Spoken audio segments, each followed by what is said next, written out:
एक साहसी युवक अपने घायल हाथ के बावजूद बार बार तपते हुए लोहे की गोलियों में हाथ डालकर अभ्यास करता रहा। उसका मकसद था शालिन मंदिर के 18 दुर्गम योद्धाओं को चुनौती देना। जब वह पहले स्तर पर पहुंचा तो उसके सामने 7 योद्धा खड़े थे जो कांस्य से बनी बख्तरबंद मूर्तियों जैसे लग रहे थे। पहले उसने उन्हें सीधा प्रहार किया, लेकिन तभी वे जिंदा हो उठे और उसे एक दूसरे की ओर धकेलते गए।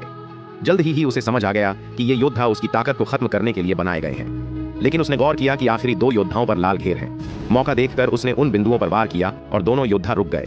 पहला चरण पार हो गया। अगले चरण में 4 कांस्य योद्धाओं के हाथ में सुनहरे चाकू थे। वे उस पर हमला करने लगे। उसे उन चाकुओं को छीनकर बचना था।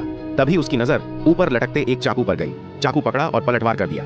आखिरकार चारों चाकू उसके हाथ से गिरे और वह आगे बढ़ गया। अब उसका एक साथी तीसरे स्तर पर पहुंच चुका था। उसे 5 घंटियों की ध्वनि को सहन करना था, लेकिन चौथी घंटी के बाद ही दर्द से तड़पकर उसकी मृत्यु हो गई। यह देख एक साधु ने मुख्य योद्धा को पीछे हटने की सलाह दी, मगर उसने हार मानने से इनकार कर दिया। 5वीं घंटी के बाद वह खून से लथपथ जमीन पर घुटने आए के बल गिरा, फिर भी उसने खुद को संभाल लिया। अब चुनौती थी एक सिक्के की आवाज को सुनकर उसकी दिशा पहचानने की। पहले भी कई लोग इसमें जान गंवा चुके थे।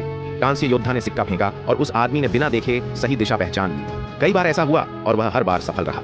फिर 172 सिक्के फेंके गए, लेकिन उसने दोनों की दिशा पहचान ली। अब उसे 4 योद्धाओं से नंगे हाथों मुकाबला करना था। वे सोने की लाठियों से हमला हुआ और वह सिर्फ मुक्कों से जवाब दे रहा था। कड़ी मेहनत के बाद उसने सबको हराया। तभी एक बड़ा पत्थर ऊपर से गिरा, लेकिन उसने उसे धकेल दिया। अब दीवार से लोहे के खंभे निकलने लगे। उसने सावधानी से रास्ता निकाला, लेकिन आखिर में वह 2 खंभों के बीच फंस गया। उसने पूरी ताकत लगाई और रास्ता बना लिया। अंत में उसे 8 भारी रेत के बोरों के बीच खड़े होकर उनके वार सहने थे। जब सबने एक साथ उसे मारा, तब भी वह डटा रहा।